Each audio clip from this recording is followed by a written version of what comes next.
chers amis, bien le bonjour. Nous revoici repartis pour un nouveau challenge pizza, la pizza belge, la pizza Vandergus. Attention, c'est parti.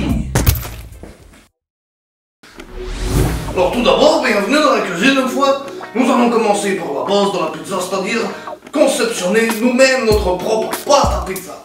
Rien de compliqué, vous allez me dire, bien sûr, mais il faut le faire bien, il faut le faire maison, il faut le faire avec le cœur, il faut le faire Vandergus une fois. Rien de compliqué. Vous avez de la farine, vous avez de l'huile d'olive, du bicarbonate et de l'eau qu'on fera chauffer après. Avec ceci, croyez-moi, votre pâte, ce sera, comme on dit dans le sud, spécial dédicace à mon copain Polo, ce sera de la bande, ma que buena. Comme ça il fait mon collègue. Il vous expliquera mieux que moi. A tout de suite pour la suite.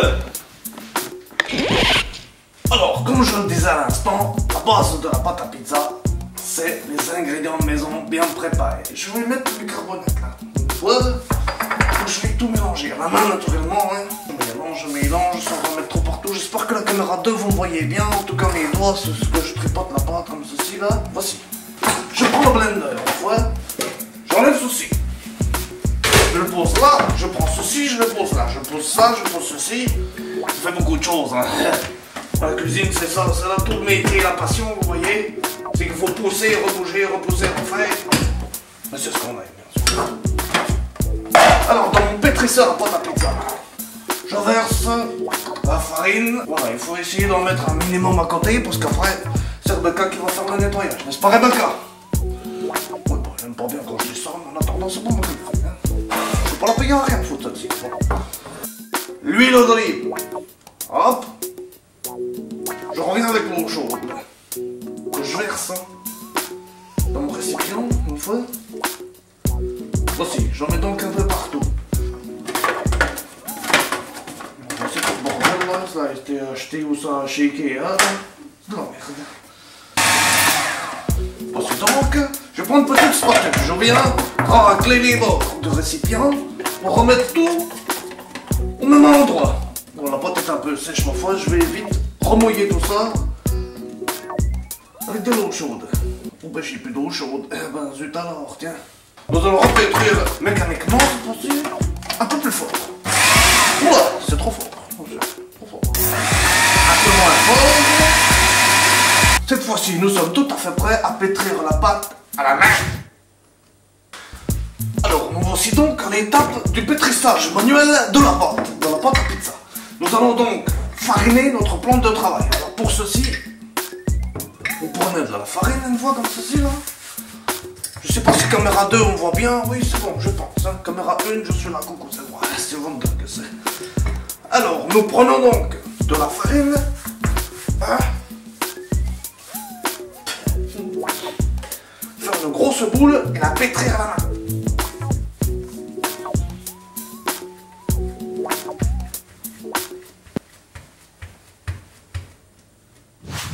Là, vous pouvez admirer, ça fera un très joli cendrier. Il suffirait de le mettre au four, de le laisser sécher 10 minutes, et puis ensuite on pourrait s'en servir comme cendrier de table une fois comme ça. Mais c'est pas le but escompté de cette recette. Non, pas du tout. Le bicarbonate.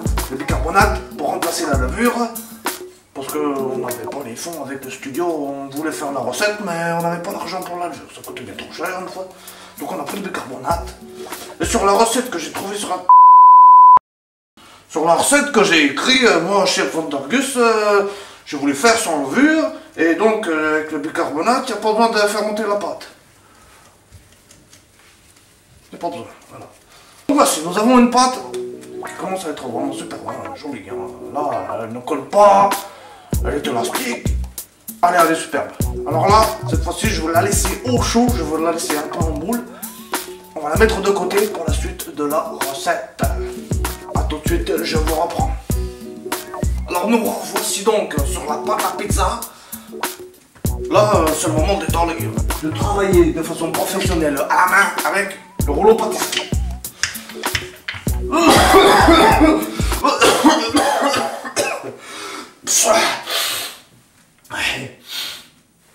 Là, il faut quand même pas déconner. On n'est pas venu ici pour, comment dirait dans le jargon des professionnels,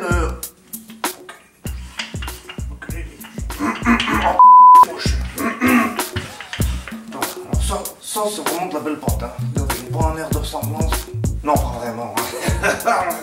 Mon collègue Polo va me dire, oui, alors tu sais, moi je prends la fourchette, comme ça je picore la pâte, comme ça cuit par là-dessous, etc. Chez nous en Belgique, on fait pas du tout comme ça.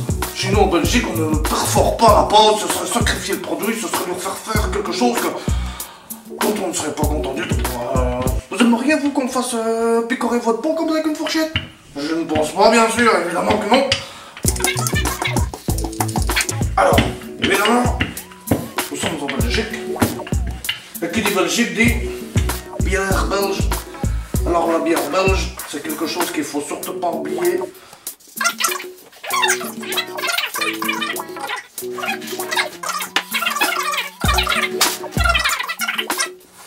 Il faut surtout pas oublier de s'hydrater.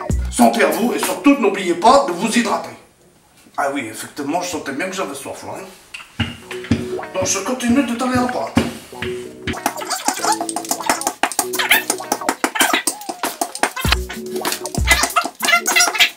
Alors, il y a plusieurs pizzaiolos qui vont faire une base crème, il y en a qui vont faire une base sauce tomate. Et bien moi, aujourd'hui, je le dis entre vous, entre nous, entre tout le monde, je dévoile ma recette au grand jour. Je fais sauce tomate et crème fraîche. Alors là, je vais vous dire, hein, celui qui n'aime pas la recette, c'est qu'il n'aime rien. Il n'a aucun goût, ce personnage-là. Alors là, ça c'est sûr. Hein. Le papier cuisson de sécurité. Alors ça, si vous oubliez de le mettre, vous mettez votre pâte comme ça direct sur la plaque, jamais vous récupérerez votre pizza pour la cuisson. Alors ça, c'est sûr et certain. Hein. Et voilà, je la retourne.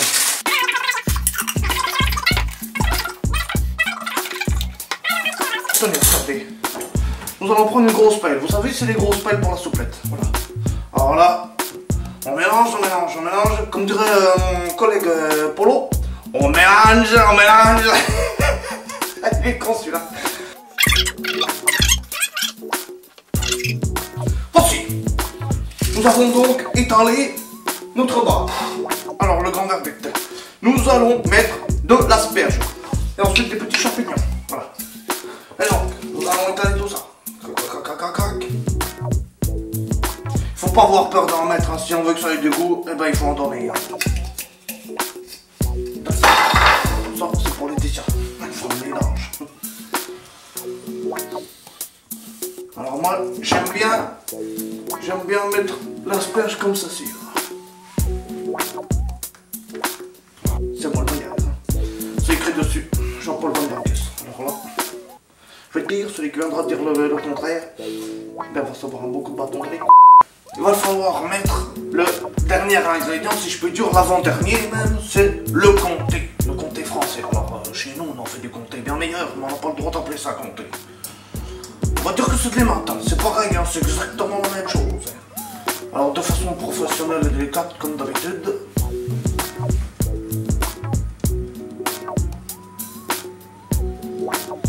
Alors là, ça si c'est pas professionnel, il va falloir mettre ce que c'est.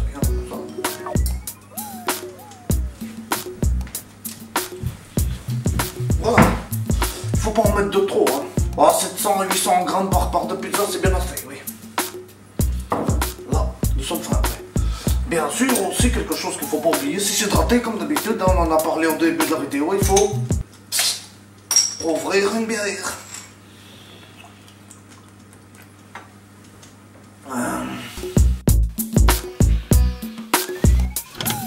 C'est parti.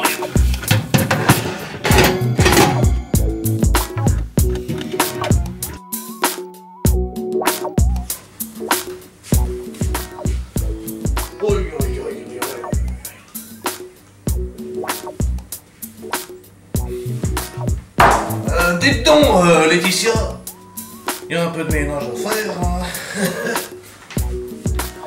allez, hop, il y a du ménage à faire.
La pizza.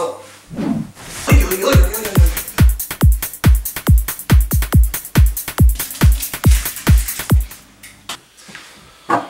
Bon, eh bien, nous allons maintenant procéder à l'ultime étape, ce que les collègues anglo-klaxons diraient, the ultimate étape.